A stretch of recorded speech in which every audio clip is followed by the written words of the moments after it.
You're listening to Pop Culture Detective Audio Files. In each episode, we investigate the social and political messages embedded in popular media. I'm your host, Jonathan McIntosh, and today we'll be discussing the mind-bending multiverse movie, What's happening? Everything Everywhere All at Once. Evelyn, I'm not your husband. I'm another version of him from another universe. I'm here because we need your help. Very busy today. No time to help you. This movie was created by the directing duo known as Daniels, consisting of Daniel Kwan and Daniel Scheinert. The film stars legendary actress Michelle Yeoh as Evelyn, an immigrant struggling to run a failing laundromat and navigate an IRS audit. Ki Kwan plays her put-upon husband Waymond, and Stephanie Hsu plays their unhappy daughter Joy. Now, this is a multiverse movie that mashes up elements of science fiction and superhero movies, action films, and Hong Kong cinema.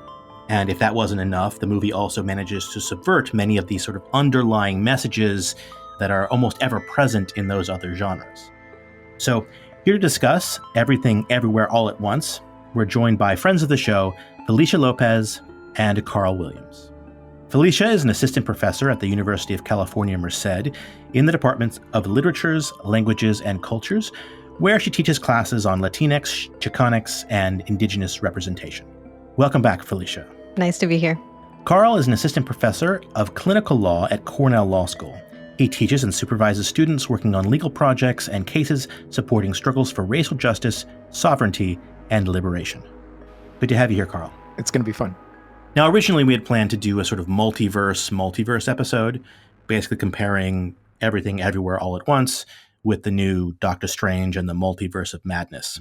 But after seeing this one, I went back to the theater, and instead of watching Doctor Strange, I just watched this one again. You know, I haven't seen Doctor Strange yet, so we're obviously not going to be comparing the two, but I can't imagine that it's better or more interesting or more emotionally impactful than Everything Everywhere All at Once, because this movie got me in a way that it's been a really long time since I was hit, emotionally, psychologically. I should interject really quickly that, normally when we do these podcasts, I make a point of saying, if you haven't seen this movie or TV show, don't worry about it. You can get something out of the podcast anyway. I am not saying that this time. Go watch the movie. Yeah, Go watch it. If you haven't seen it, stop this right now. yeah, turn it off. Come back later. But yeah, it's watch it a couple times. It's an incredible experience, and you should go into the movie knowing as little as possible. It is, yeah. I think it's an experience that go with people go with your weird friends. The movie is when people ask me like, what is it about? I'm like, it's completely preposterous. Yeah, don't even try to explain it. I normally don't like rewatching movies over and over again, but in this one, I've already seen it 3 times. And I feel like each time I'm getting something new. I mean, there's a lot going on here. There's a lot to discuss. I kind of just wanted to get your initial impressions. I mean, you went into the theater, you sat down, and what happened? For me, this movie hit all of the right emotions, and it's like my sweet spot genre, which is joyful but melancholy. And that's my favorite kind of music. It's my favorite kind of any kind of art. I enjoy that happy melancholy feeling, and this was an emotional roller coaster, but in a really wonderful way.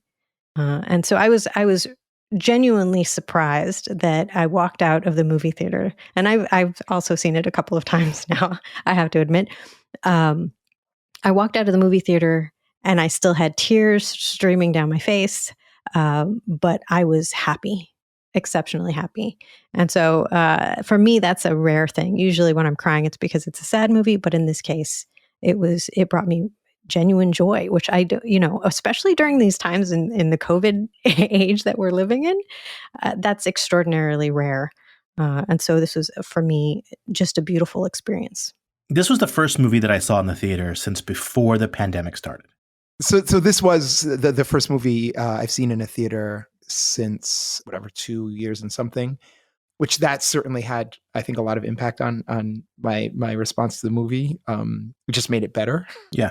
The thing that I really enjoy about the movie, I think initially, is that it's sort of like if you didn't have a rule book to make a movie and someone said, we're just going to make this the way the hell we want to make it. It doesn't have to fit into something. It doesn't have to match some set of keywords on Netflix. And that I really appreciated because, as folks who've seen it will know, it gave him the ability to go absolutely anywhere. Across the multiverse, I've seen thousands of Evelyns. You can access all of their memories, their emotions, even their skills. There's a great evil spreading throughout the many verses. And you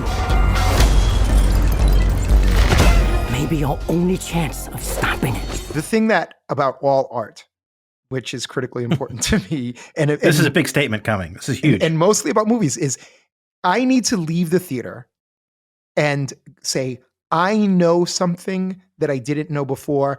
I can interact with the world in a way that I couldn't interact before, or I can absorb information. It's going to change. It changes me, right? It changes the people who watch the thing. Like, otherwise, why the fuck did you do it? Right. And that can be, it made me happy. It made me sad. It made me, understand a different perspective. And there are a lot of movies that do that. Right. And this movie does that in a lot of different ways. Yeah. I also think that, it does all this stuff where the movie is pulling from genre films all over the place. I mean, you've got references to or homages to things like Shaolin Soccer, Kung Fu Hustle, right? So Stephen Chow movies. So if those who haven't seen those, they're bonkers, but they're really fun. And then also Michel Gondry, right? So you've got definitely has some similarities with Eternal Sunshine of the Spotless Mind.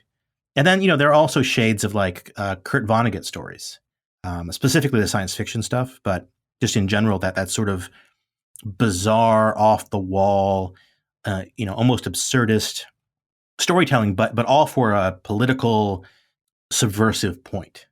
Because, while this movie is fun, it also has some very subversive messages, I think, around masculinity, around violence, around conflict. I think there's a lot of layers here, just beyond the layers of the sort of filmmaking stuff going on. I feel like it offered something for everyone, that there was some movie that it was going to reference that you were going to get. There were references to Indiana Jones, right?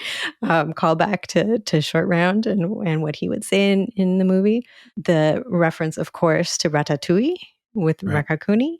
And not just that. I don't know if anyone noticed this, but the voice of the raccoon was Randy Newman of Toy Story fame, right? Well, Randy Newman is known for a lot of different things, but he does the voice of the raccoon. And so, of course, it's really playing off of on these Disney movies as well. Yeah, I mean, and then you've got The Matrix. I mean, there's scenes that are definitely that are just almost pulled directly from The Matrix, and then twisted. You're right. I have to say, my favorite one is which I've never seen this. I don't know if this is done anywhere in any movie. Evelyn, Michelle Yeoh's character in the movie, is, without going into a lot of the plot of spoilers of the movie, is watching a person who is basically Michelle Yeoh. Right. Who is Michelle Yeoh? Is Michelle Yeoh, is the human being outside of, so it's this third wall breakdown of the character watching the actress actually on a screen. And I was watching it and I'm like, this is the most meta thing. Can I break for a moment? Because I feel like there needs to be a little bit of explanation. I mean, hopefully people are already watching this movie, but it bears mentioning that this way that they're looking at multiverses is very different from the way we usually see it in science fiction or in these Marvel movies or superhero things, where you have just like a separate, distant universe where there's another version of you, and it's usually played by a different actor. But there's a different version of you, a different version of your family members, a different version of reality. But there's like usually like a single version of that other reality. And this is very different in that there are presumably an infinite number of possibilities of things that could happen at any given point in anyone's life, right? And so this is more a multiverse story about what would have happened if I had gone that way instead of the way I chose, right? What would have happened if I hadn't have run away from home and married my sweetheart when I was a teenager. So really, this is exploring all of these different possibilities. And so we have these different versions of Evelyn, and we have these different versions of her husband, Wayman, and different versions of their daughter, Joy. And I think it's really interesting because they're not going to work out the same. And some of them, Joy's not even there, right? They never had a child.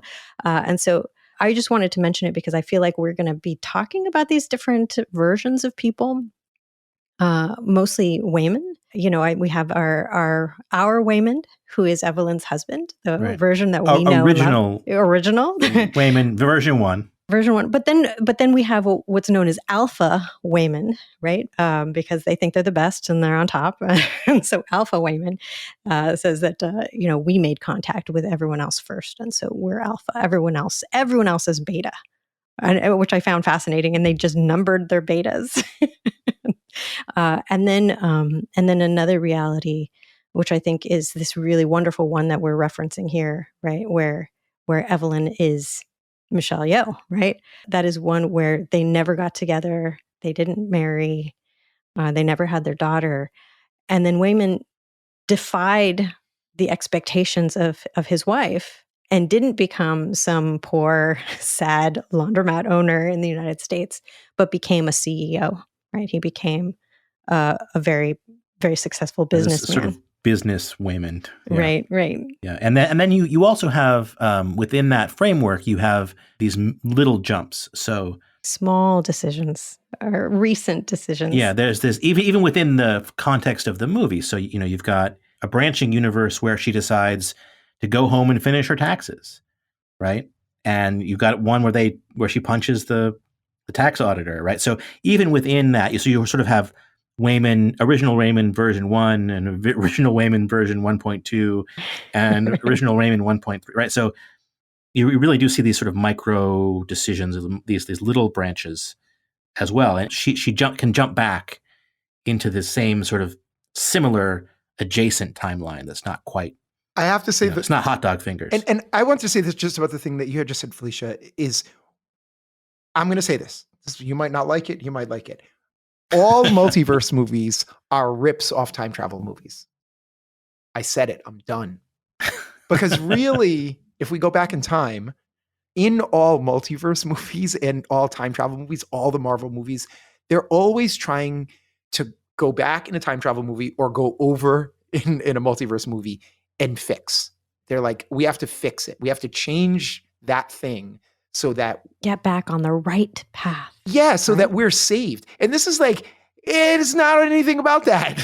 Like it's everyone has to, in some sense, all of it has to work out together. And it isn't like there was a single mistake made somewhere. Yeah, we could talk for hours just sort of about the geeky mechanics of the multiverse and how that works and the really, I have to say, amazing ways that they were able to bring that concept, which is not the easiest thing in the world, right? To visualize in a visual story a infinitely branching multiverse. Like that's a hard thing to get across. No, it isn't. You just have to chew on chapstick.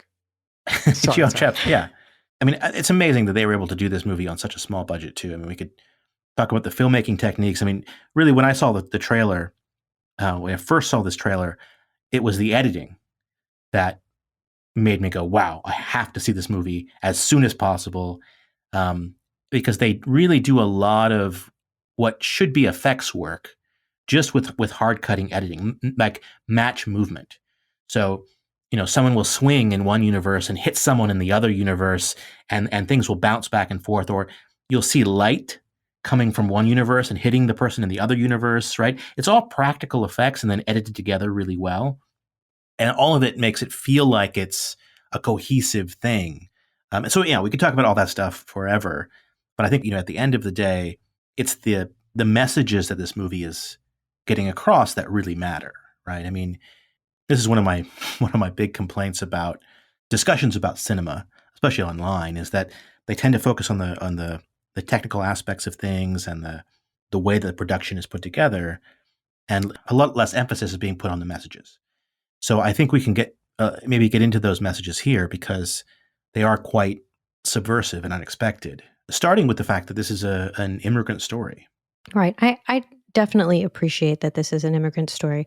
And I have watched quite a few interviews. I think the most moving for me are the ones with Ki Kwan, who was a child actor. I hope that people, unless they're very young, know what his movies were. Made famous in Goonies and an Indiana Jones movie. He was also had a little bit part in Encino Man.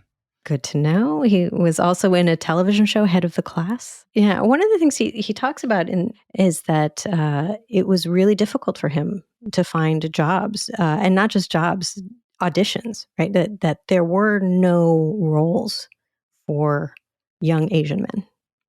And so he decided to move to the other side of the camera.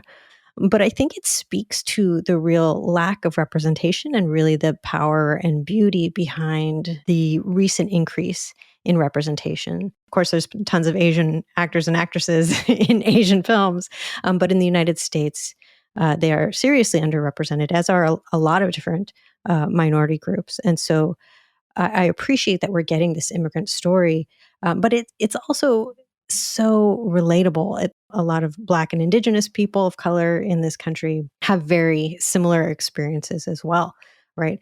That they're trying to navigate these systems where there are these systemic disadvantages, there are fewer opportunities, they are having to deal with things like intergenerational trauma. And I think this movie does a really, really wonderful job, especially at the beginning of the film, of showing you how the pain still lingers in these families, the way families treat one another, the way our pain, the pain we experience often from our own loved ones, our own parents, trickles then down to the way we treat the people around us that we love. And so what I really love about this movie is that it turns these people who I think are often shown stereotypically into people with real feelings, real relationships. And ultimately, they do find a way to break free of continuing that cycle of intergenerational trauma, which I think is huge. I mean, there's a huge lesson there that we can take with us. A lot of people of color can. This is a movie you could describe many ways, right? One way, if people hadn't seen it, I could say, oh, well, it's a movie about an Asian American family that owns a laundromat in the United States. If someone told me that about this movie, I would raise my eyebrow and be like, I don't think I want to see that movie. But in asterisk, Kim's Convenience, and all the things people should go look if you don't know. Turning Red. Yeah. But this, you don't even notice it. It isn't, I mean, you don't notice it as a stereotypical construct, right?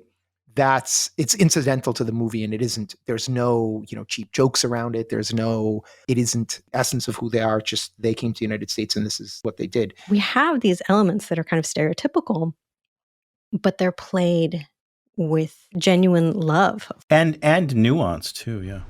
How can I help you? Yeah, I'm here to pick up some shirts. I called like 3 times. Okay, give me your ticket. I find for you. Women, customers need you. 客人的衣服不见了，零食二在哪儿？ Sorry, it was too crowded here, so I moved some upstairs. I think the clothes are happier there. No more Google eyes. I'm actually making a video essay just about Wayman. This character could have gone wrong so easily because our expectations of that kind of character, right? He is weak, childlike, introvert, sensitive. Yeah, sort of silly, maybe a little bit naive. He sort of has this, and also poor. Yeah, I mean, he has this sort of like this put upon husband, right? And who is seeking a divorce, whose wife doesn't listen to him. Also not terribly competent, right? Misplacing laundry, painting things the wrong color, right? Right. So it's sort of like this bumbling dad character too. All of those traits, all of those characterizations are things that have very specific attachments in terms of audience expectation, right? We've seen these kind of characters before, and we expect certain things from them. And yet, I think specifically we're looking for them to grow, right? We want them to change, to man up, right? Right, Get yeah. stronger, right? If they're like a Mr. Mom kind of character, right? They need to work up to the responsibility, right? Take Right. care of business. Yeah, I mean, these story arcs of this type of character is that they go from what we see them initially, weak and bumbling, and then over the course of the story, they gain confidence. And in a lot of stories, they gain confidence through learning how to dominate others, how to assert themselves in a dominant way, right? Often there's a lot of resentment in there if it's a divorce story or if the wife is treating them badly, right? There's a lot of resentment kind of buried in there, and they have to assert their manhood. In some stories, if it's more action oriented, that's through violence. If it's a comedy sort of thing, it's going to be through learning how to put other people down. That's what we expect in these stories. Like, that's the arc of these characters. I made a little list of movies where we have that kind of arc. So George McFly, right, is that character in Back to the Future, right? He starts off as just kind of bumbling and awkward and not confident. And at the end of the movie, he gains his confidence and therefore changes his timeline by punching out Biff, right? That's his moment of manhood. And that kind of thing. I mean, Peter Parker, especially in the Sam Raimi movies, right? He's this kind of nerdy, awkward guy. But then as soon as he gets his powers, he gets into that fight in the cafeteria and he punches out the bully. And that's the moment that he suddenly becomes a man. Yeah. I mean, that's literal, right? In the story. In the Harry Potter series, you've got Neville Longbottom. The same kind of thing happens in Karate Kid. It happens in District 9. It happens in Evil Dead 2.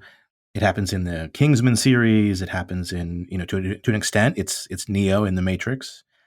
Same thing in Transformers, How to Train Your Dragon. I mean, the list goes on and on and on. The Lego movies. The whole concept of alpha and beta male is just total bullshit. So I hope everyone listening knows that. It's all based on these studies about wolves in captivity, but it turns out that wolves in captivity don't behave the same way that wolves do in the wild. And so even the authors of that study are like, oh, we were completely wrong about everything, disregard it. And yet somehow that alpha beta male thing has become part of our lexicon, the kind of the way we understand masculinity. It's terrible and I hate it. But I feel like we do have to kind of mention that because in this movie, there's alpha women and then presumably beta women. And I've heard the directors, the Daniels, talk about how they kind of wanted to create this beta male, quote unquote character, but then have him be a hero. Please, can we just stop fighting? I know you're all fighting because you're scared and confused. I'm confused too. Please, be kind. Especially when we don't know what's going on. They're able to make him and his perspective central to the resolution of the film without giving him a character arc. Yeah. I mean, and successfully, they actually give us a character arc. Right. And this is the thing that's so amazing about it. Yeah. It's a magic trick. Is that it really is an incredible thing to pull off. Because it only exists in the perception. Right. So what's incredible is that you have this character who doesn't change, not really, not in any fundamental way, from the beginning of the movie to the end of the movie. Wayman is the same guy with the same beliefs and the same worldview at the beginning and at the end. And yet, Evelyn and all the other characters in the movie, they have these incredible arcs. I mean, they really go through the ringer and they come out this amazing journey, totally transformed. And the thing is that the arcs of the story, of all the other characters, and of us as the audience, it all bends around Wayman and his worldview. So it bends sort of back on itself so that, yeah, we go on this journey as the audience. We see him as this sort of pathetic, weak character. And then by the end of the movie, we see him completely differently. Right. And he even tells us. He even tells us, like, you see us as you see me as weak. Right. Right. Maybe too sweet for my own good. Right. But in fact, it's a strength. Right. And we come to share that perspective. But that is an incredible thing to pull off. I mean, it's hard to even it's hard to describe how hard it is to do that, because all of these ideas about beta males and pathetic masculinity and weakness, it's also baked into the culture. That to take the audience perspective and to force that shift to happen over the course of 2 hours is really, my hat is off to the writing there, because it's incredible. And I think it was beautifully done. And I think it was really wonderful that it was CEO, it was Business Wayman who tells us, oh, you see me as weak, but this weakness that you perceive is actually a strength. Because here we see someone who has succeeded, right? He is someone who we can look at and see as a successful man, right? In masculinity standards. And he tells us, I think I might have even been happier just doing laundry and taxes with you. 如果有来生，我还是会选择和你一起报税、开洗衣店。 Right. And so he's giving credit to our original Wayman, right? He's saying, no, he has it right. Right. And he references his other self, of course, unintentionally, according to the movie. But for us, it feels very poignant, right? He's talking to us about original Wayman.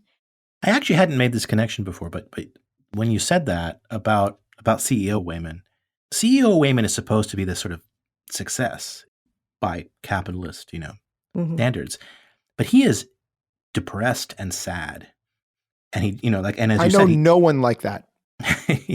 Right. He just wishes, like, he's like, I would have rather been poor and done taxes with you in a failing laundromat than been a super successful capitalist businessman. Like, I thought that was a really nice touch, which I hadn't quite made that connection until you said it.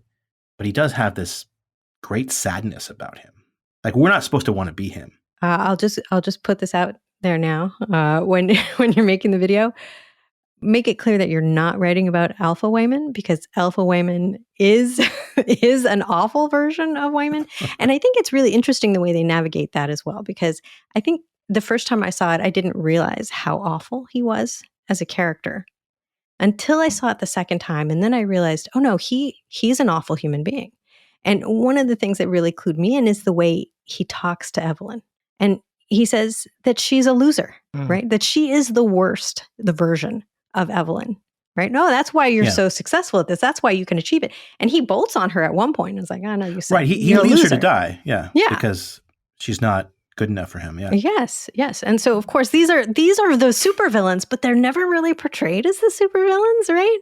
Because they're kind of inconsequential to the larger villain, which is just the chaotic and depressing nature of all human existence and everything that is. That's the everything part of it. Which is also something that makes this movie so beautiful, is that, I feel like we're all in this place. I think a lot of people are saying these are horrible times that we're living through. Everything's chaos. So you had both said it, but I'll just say the line, in another life, I would have really liked doing laundry and taxes with you. I just want to get a t-shirt. We can just print t-shirts to say laundry and taxes. Yeah. When you were talking, Felicia, about villains, I'm just going to say it as a question. Who's the villain in this movie? Because when I saw the trailer, initially, it's the bagel. It's that. In the trailer, or back in the day, it would have been what was on the back of a movie box, but it says struggle against a villainous IRS auditor. And I'm like, and then I watched the movie. I'm like, wait a minute.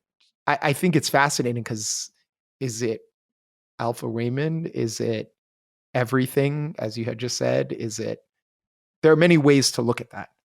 Yeah. I mean, I think it's nihilism and cynicism, really, are the villains. I mean, you could.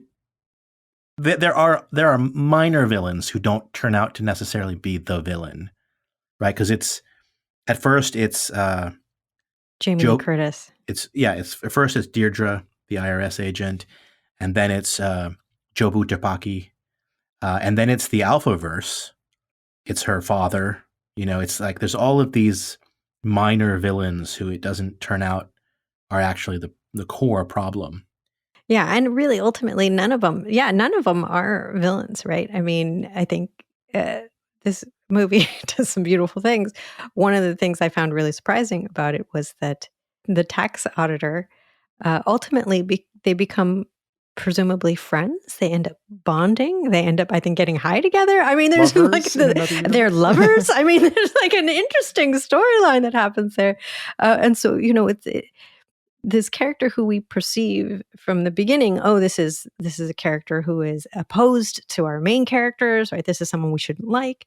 It has us grow in empathy for that character, right? And they do this with all of the bad characters, right? Even the father character, James Hong, who I believe is 93 years old, amazing actor. But he is kind of like a jerk who ultimately at the end we see is trying to save them, right? And that's the alpha version. The alpha version is trying to save them. And we see our original one growing and expanding, right? And becoming more empathetic as well. And so from the lowliest, from the smallest of villains to the bigger ones, right? Even to Jobu Tupaki, we can see that ultimately they're not villains, that everyone, and I think this is a really beautiful message, right? That everyone is just, and I think Wayman says this for us at the end, right? We're all just scared, right? We're all just scared and we're confused and we don't know what's going on, right? And so people look for someone or something to blame. Something has got to be our villain, right? And this question that's being asked of this movie, who is the villain? And I think ultimately the answer is the answer in our reality, which is we have these minor villains coming in and out of our lives, but ultimately it's this larger feeling, this existential angst that we all experience of like, why are we here? What is the purpose? Like what is going to give our lives meaning? And how can we make our lives and the lives of people we know and love and the people we don't know and don't love, how can we make those lives better?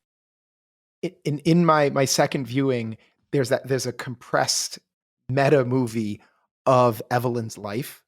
Watching that for the second time, I was like, the way she's understanding her life, right? And it's the nihilism of her understanding her life is part of the thing that is overcome, right? And so in some sense, that's the foil. Can we talk a little bit about the Alphaverse? Because I feel like there's a speech where Alpha Wayman is trying to explain what's going on to Evelyn. And he has this speech, and it's delivered very sincerely. And I think you could totally walk away being like, oh, he's totally right. But he's like, our institutions are crumbling. Like, you can feel it. Your clothes don't fit the same way the next day. Your hair never falls right. Your hair never falls right. You don't know your neighbor, right? And the way how do we get back to the way things were? How do we get back? Very, very conservative talking point. Yeah, I mean, I was like, the second time I saw it, I was like, wait a second. That's a make the multiverse great again speech. Like, that's 100% a Trump, like, MAGA-verse kind of thing, right? But it was delivered so sincerely that I wonder how many people get that. Because then you start thinking about it in terms of when you put that together with the perspective of Gong Gong, right? And you're talking about Alpha Gong Gong or well, I think Alpha Gong Gong specifically, but this sort of larger symbolism, the underlying idea that part of this movie is about how older generations are resisting change. They're trying to take us back to how things were before, right? It's very reactionary, very regressive in that way, right?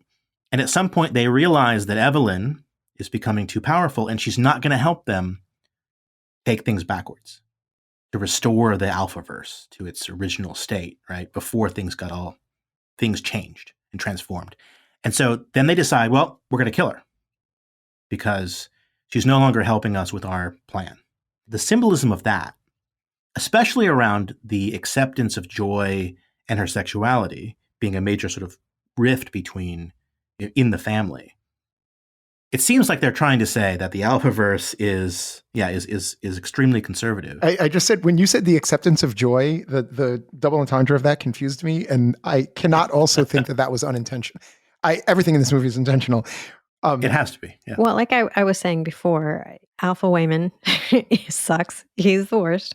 And this moment when he tells Evelyn she's the worst version of Evelyn, I think for me it was really telling, because ultimately, I think what I get out of this movie is that she, in fact, is the best version of Evelyn, and it's not because she is a is a martial arts movie star, and not because she is this wonderful singer, but because she takes those notes. She's willing to change, and she's willing to find common ground with people, and that includes the alphas. Right? The alphas are awful, but ultimately, at the end, her willingness to reach out to them, to be nonviolent with them, to try to find some way of bringing, if I can bringing joy to everyone, then she brings them around as well. Yeah, let's talk about that last scene, that last quote unquote fight scene. This is a movie that is an action movie. The kung fu scenes are beautifully choreographed. I mean, the sound editing is so incredible that like I was covering the screen, because of the neck cracks and because it was so visceral. And even though it was the sound that was actually the part that was so disturbing, and putting my hand up to block the screen does not prevent the sound from getting to me. But yeah, so there's a lot of time and effort put into celebrating the kung fu genre. They're celebrating those sort of the violent conflict cinematically. And then at some point towards the end of the film, there's that speech that Wayman gives about how we should be kind to each other and stop fighting. She's in a nihilistic spin. Yes. At that point. She was trying to destroy everything. She becomes the villain of the piece briefly. Mm-hmm. He gives that speech. If I try to explain it right now to someone who hasn't seen it, it's going to sound like the cheesiest, most naive, sappiest thing you've ever heard, right? People are going to roll their eyes.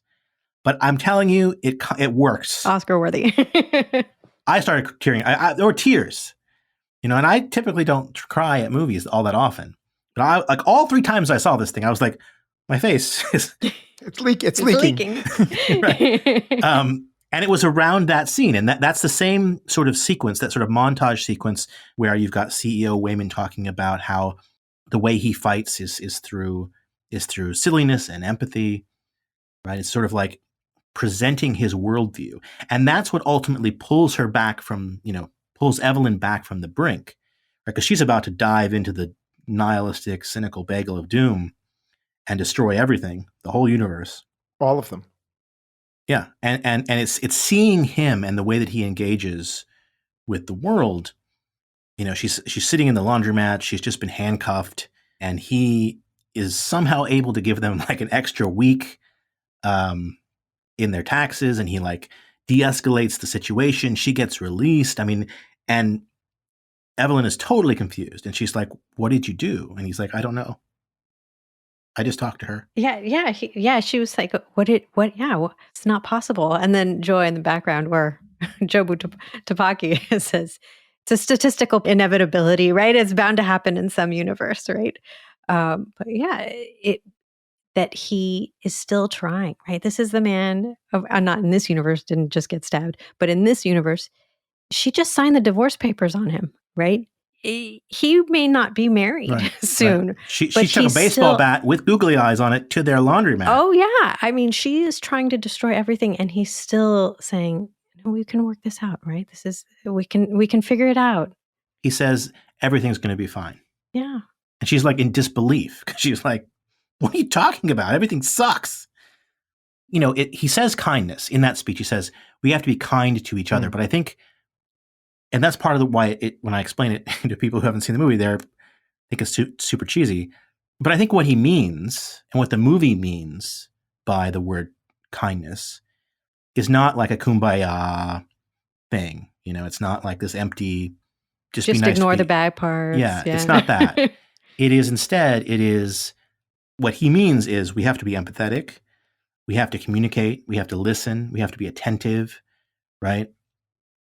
And that's what we see him doing when he's constantly trying to he's constantly trying to use communication and use attentiveness to de-escalate situations and make them and solve them in that way. Like he's baking cookies for the IRS agent. I was just going to say that about him. It almost isn't that he's in some cultures we would say ride or die, right? He's a person who isn't.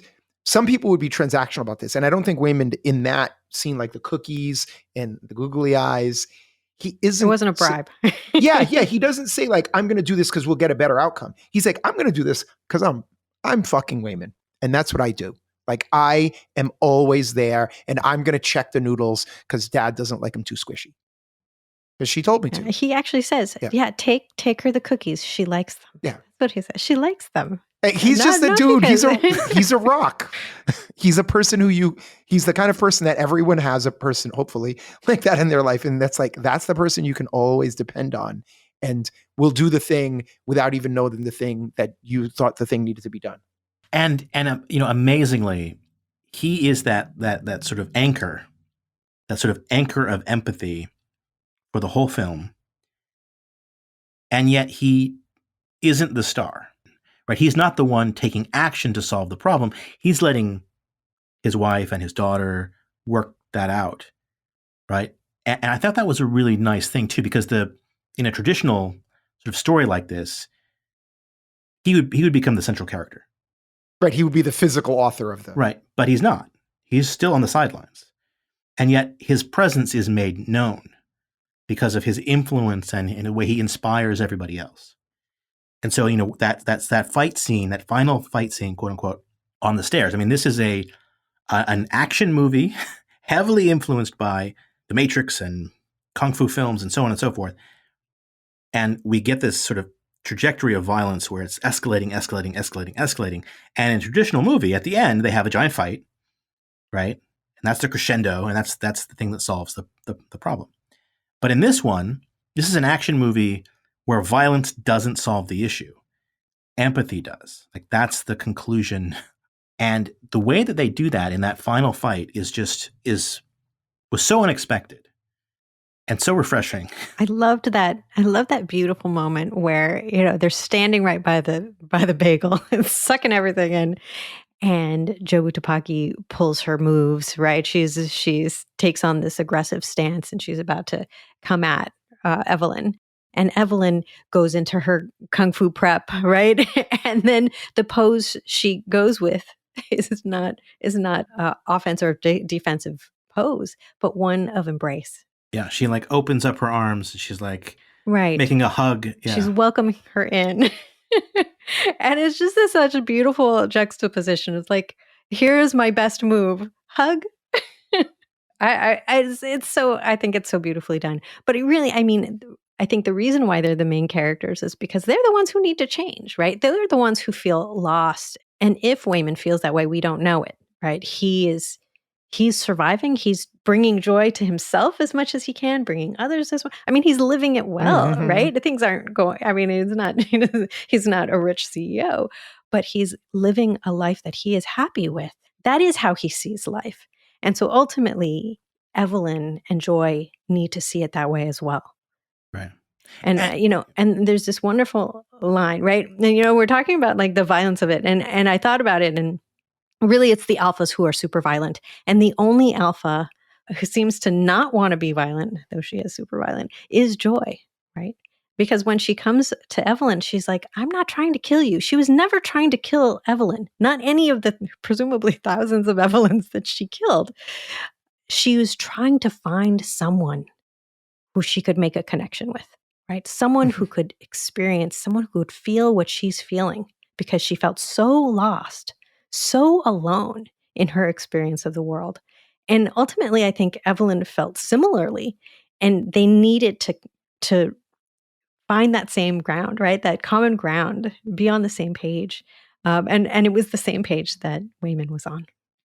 The other thing I was thinking about is that at the very end there, in that final scene where Joy and Evelyn are trying to work it out just before they get the hug, she still says, you're fat and you dropped out of college, and like she still goes through she doesn't change her perspective in that way. Like she isn't like, I accept everything about you and you're great. She says, I still don't like these things. I still don't like that you have a tattoo. I still don't like that that you don't eat healthy, that you don't call me, but I wouldn't want to be anywhere else.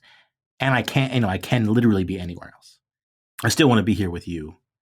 Like you would expect in this kind of movie, like a Disney movie, for her to be like, you're not fat and it's okay, whatever you want to do. And right. But she doesn't do that. She says, I still have all these issues with you, but I wouldn't trade it for anything. Yeah. I also like how they trick us at the end, right? At the end, there's this classic line, and I know it because I've been a teenage daughter before. Like, if you love me, just let me go. Let me do my own thing. Let me be independent. Just let me go. And so she says, okay. And she lets her go. And then she, like 2 seconds later, she turns around and she's like, wait, what am I doing? And so, I think ultimately, that is part of this message as well. And I think it really rings true as a woman of color of coming from this very close-knit family where there's this sense like, oh, you need to let me go. Let me be an individual. But don't go so far. Wait, come back. We need you. And so it is this really beautiful moment where she lets go, but just for a second and then says, no, wait, I'm not going to let you go because I love you and I want to be around you as much as I can. The ending scene that you described a moment ago, Felicia, and the scene towards the beginning of the movie where Joy drives away after she's introduced her girlfriend to her grandfather, and she's pausing and she wants to say something, and Joy is looking at her like, "What are you're going to say something good to me?" And she goes, "You look fat." Yeah. And even though she knows what that means because she's told her partner that, she knows what it means, she just completely falls apart. My mom's going to kill me, but and anyone who knows me in person knows that this is a ridiculous thing. But my mom has also told me, "Oh, you're getting fat," and really, it is such a thing. I mean, I don't know how many, especially women of color I've talked to, where we have this same story, right? And it does come from a place of love, but it also comes from a place of not understanding, maybe not being aware that other people have feelings, and you have to appreciate that you may be hurting them, which again is something that I feel Wayman is bringing to this narrative, where Evelyn seems kind of oblivious to people's feelings around her, right? Just calling her customer big nose, right? I mean, she's just saying a lot of mean things and not caring about the way people react to it, which is such a flip, right? From the beginning to the end, where rather than being annoyed at the customer who's like, "Oh, that perfume reminds me of my wife," wanting to engage with these people in a way that's more positive and affirming. I'm trying to think of another action movie that is heavy on action and celebrating that action cinematically, but then ends up being like, hey, we don't want to fight. And not like at the end of the fight, everyone's all beat up and they decide to not kill each other at the last moment. Not like that. But like the entire final fight scene is going to be about connecting with people, finding out what it is that they're missing in their lives, trying to give that to them. I mean, it's done through, kung fu cinematography, but each time she meets someone on the stairs, she can kind of like use her multiversal power to figure out what it is they're missing and try to give it to them. And then they kind of just collapse and say thank you, as she makes her way past them. Fight Club would have been a very short movie. It would have been, yeah, and much better. Something about soap. Yeah, so I mean, I find that to be really deeply subversive. And then there's the question: did they celebrate the violence too much in the beginning? Is there a dissonance there? Because they're obviously having a great time filming these fight scenes in the beginning of the movie, and we're supposed to really like it and everything. And at the end, they say, "Oh, no, let's stop doing this." Typically, when movies try to do this, it kind of feels like they want to have it both ways. But I don't have that same feeling, at least not to that degree here. They really committed to the empathetic, no fighting part in a way that feels meaningful and subversive and kind of gets us to question our own feelings about the beginning of the movie. I mean, Michelle Yeoh was in one of the top 1, 2, or 3 most famous martial arts movies in the last 30 years, right? And the ability they had to make it much, much more had to have been quite tempting, right? Yeah. Yeah. And really flipped it on its head. I mean, much of even in the scenes, the fight scenes, they do everything to avoid not everything, but a lot to avoid the traditional, we're standing here punching and kicking each other for 20 minutes. Yeah. They are brief. I still love Crouching Tiger, Hidden Dragon. But well, in an interview that I saw, the Daniels described the movie like an Impossible Burger. So it sort of tastes like a fun superhero action blockbuster, but surprise, it's made of vegetables and it's actually good for you. I feel like a lot of what they say sounds super cheesy, but in the context of this movie, 100% works. I'm not sure how they pulled it off, but I think they did. I think this movie is actually good for you, emotionally, psychologically, and it's delightful. Go see the movie. Yeah. Oh, yeah. Wait, we're not going to talk about googly eyes, rocks, and fingers. I love that. Okay. Oh my goodness. No. I accidentally almost suggested this as a family film for people. And then I remembered there are giant dildos in it. I'm like, oh, wait, hold on. Maybe not. So maybe not quite fun for the whole family, but eventually it will be.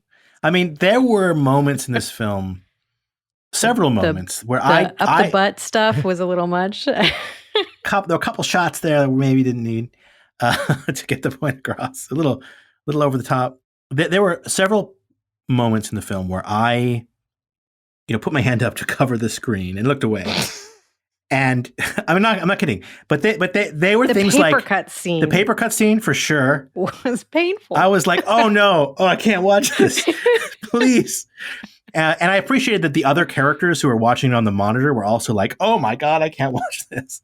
The hot dog fingers in the mouth with the ketchup and mustard. Like I can't, it was so revolting.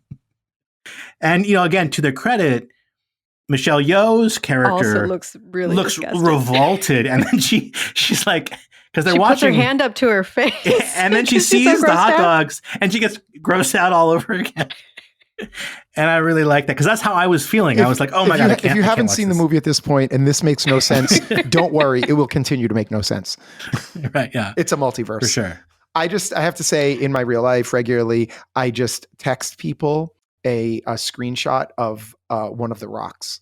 And people are like, what is this? They go, it's really cute. What on earth is it? Is it smiling? Is it a rock? It's like a PowerPoint presentation. Right. I mean, there's nothing on the screen. Nothing's happening. It's like a still shot and there's two rocks and some text on the screen. But actually, it's really powerful. Like it's a couple of minutes long. And the first time I saw it in the movie theater, just waterworks the whole time. And I realized there's nothing moving on the screen. there's just subtitles. There's complete silence. And it was just so heart-wrenching. In my memory of that, the first time I saw it, I thought they were like, when I recalled it, I recalled them talking because I think it's just because it was so like powerful to me. I put the voices in my head. It's also it's cute also, and it's like gut-wrenching, and it's silly. It's absurd. Absolutely absurd. I mean, it's more absurd than the butt plugs. It is. Yeah. I think we're about out of time. I've covered a lot. But is there anything else that we may have missed real quick? I'll just say I'm a bit of a movie snob and I do watch a lot of movies. I also watch bad movies. I've seen all the Fast and Furious movies. I've also seen Torque, which is like I've never seen Fast and Furious on motorcycles. That's gotta be great. Oh, it's great. It's never even heard of it. Like it's really, really so bad. It's almost good. Almost good. And a lot of movies that I really, really enjoy, I for a lot of different reasons, like people are like, what's a good movie? And you can't say some, Japanese movie from the 1950s to someone because they're not going to watch it, right? This movie is a movie you can recommend to people. I've recommended it to everyone that I know. I'm like, you should go see this movie. Go see this movie. And they're like, why? And I'm like, just go see this movie because I told you to. Go see the movie. And I think everyone is going to get something out of it. You could just take it for the ride. You could just take the movie for the ride. And, someone described a lot of the Marvel movies as an amusement park ride. You could get on this as an amusement park ride, be like, wow, that was fantastical. It was so silly. It is so great. Or you can watch it and say, what did I learn from that movie? Like, how do I look at things differently? Or it can be that emotional experience and just the emotional experience you get from the movie, right? Because I think it does, it brings joy to the screen in more ways than one. And so I think many people can get many things out of it. And I want to find the person that I know that would watch this movie and be like, I didn't really like that movie. I don't understand who that person could be. If you went into this movie with open arms and said, I want to try to enjoy this movie, I can't see how someone's not going to be like, this is a movie like I've never seen before. If you don't like absurdity, you won't like this. Those people? What? There are people who don't like absurdity. Okay, and if that's you. I hear that. It's not the if movie you can't for suspend you can't just suspend once you walk through the darkened theater. Hot dog fingers. Come on, hot dog fingers. Which should not work. That should not work. It should break immersion so badly that you cannot get back into the movie. And yet, somehow...